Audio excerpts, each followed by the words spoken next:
Internal questioning by Doug Pederson as started with his book tour. It started with the book tour, which came 5 minutes after the Super Bowl. He was fat, man. He was fat, and this team was fat. This team was celebrating. They over-celebrated. They got out to a slow start. Guys didn't train like they used to. Jay Ajayi went down. I thought it was a huge mistake, the fact that they didn't go out and address the running back position. They go out and get Golden Tate, who's a nice little piece, but come on. How much of that is his fault? How much of that can you blame? Everything you just mentioned, how much of that can you pin on Doug Pederson? Well, not all of it. I want to say that, you know, the way to Bart, you win a Super Bowl? Nope. You get close? Yeah. If you had one, was the first thing you do, was it been write a book? Yeah, I might have cashed in. I might have cashed that chip in. Okay. I ain't mad at him.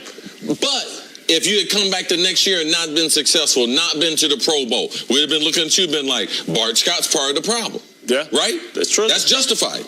Trizzle. I think, you know, when you think about how people break down dynasties, what they do is they attack their assistant coaches because they don't get enough credit.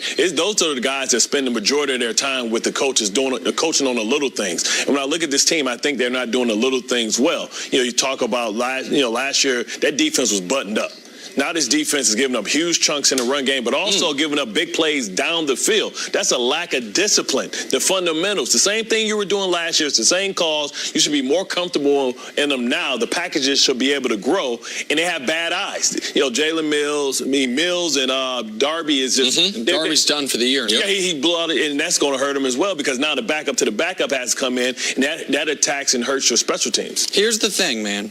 There's no reason these Eagles couldn't have been the Seahawks. None. It's the same path as the Seahawks were on. Win a Super Bowl in year 2 with a star quarterback. Theoretically got a great coach. Got an excellent defense. Now, the Seahawks were built on the back end. The Eagles were built on the front end. I ain't gonna allow you to do that, Nick. What? Doug Pederson, there ain't nothing the same about him and Pete Carroll. Well, that's exactly what I was going to build to. There's not even the Pete Carroll. That's the distinction. Is the head coach, because what the Seahawks... Great general manager, getting players, helping them. All these things. The big difference is the coach, because the Seahawks, what they did was they won a Super Bowl. Then the next year, they got within a yard of winning it. Then the next year, they get back to the playoffs. They run into an MVP buzzsaw in the Carolina Panthers. The next year, they get to the playoffs again, run into another MVP buzzsaw. That one, the Atlanta Falcons. And then last year, 9 wins. They're alive for the playoffs going into the fourth quarter of week 17. That's a 5-year run of excellence, of contention. 5 years. Probably could have won 2 of them. Probably should have won 2 of them. And even sitting here today, the Seahawks are 4-5. We got more confidence in the Seahawks getting in the playoffs than we do the defending world champs who are 4-5 also. Same record. And the distinction is the head coach.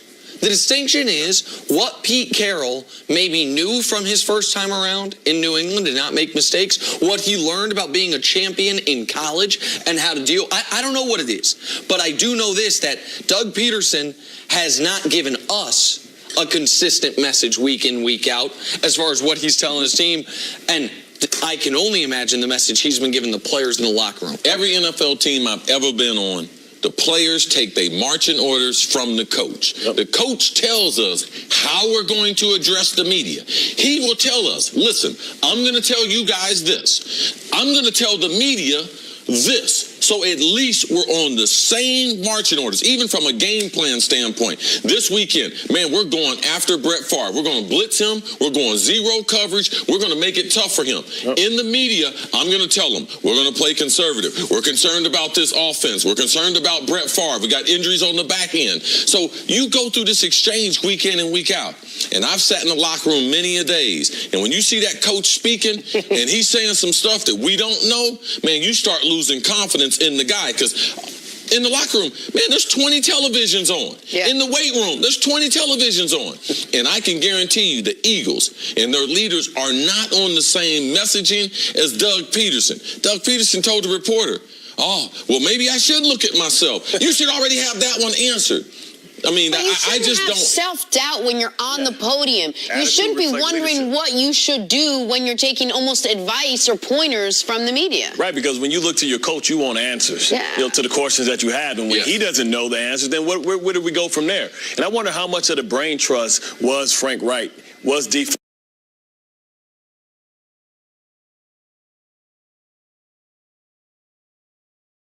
tempo and being able to do the red zone type of things. When I look at Carson Wentz throwing the ball 44 times, you can't win that way.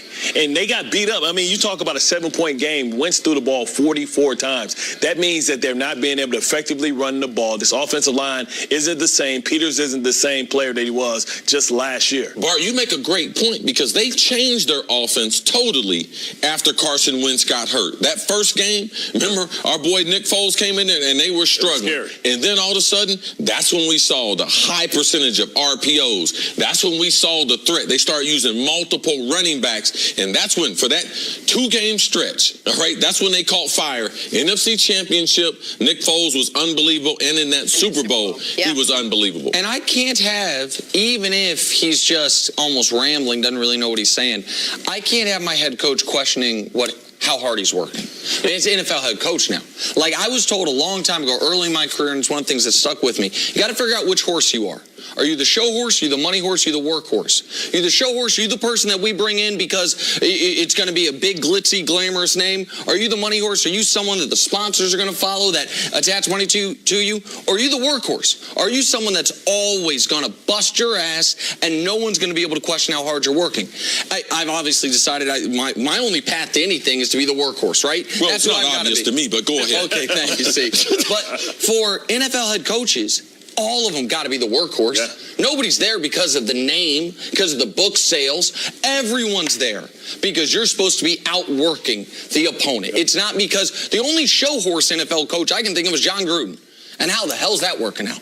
You all got to be the workhorse. And I don't actually question how hard Doug Pederson's working, but he's questioning how hard he's working. And to me, that's a bad sign or how in that smart he's working as well. Because, it doesn't seem like he has the answers. Bad game plan. I look at, really, they got beat with the same thing that they did last year with the RPOs. They went to a tight end on the backside. They let the defensive end go. Dak Prescott doing his Russell Wilson impersonation, holding the backside defensive end, take the tight end to the support corner, wash it back, big plays all day. And they never made the adjustment to it. All right, Bart, stick around. We got more coming up. Do the Patriots have serious problems after losing to the Titans? Next on First Things First. Chris the show horse, you the money horse, Jenna. Money horse. I'm Seabiscuit.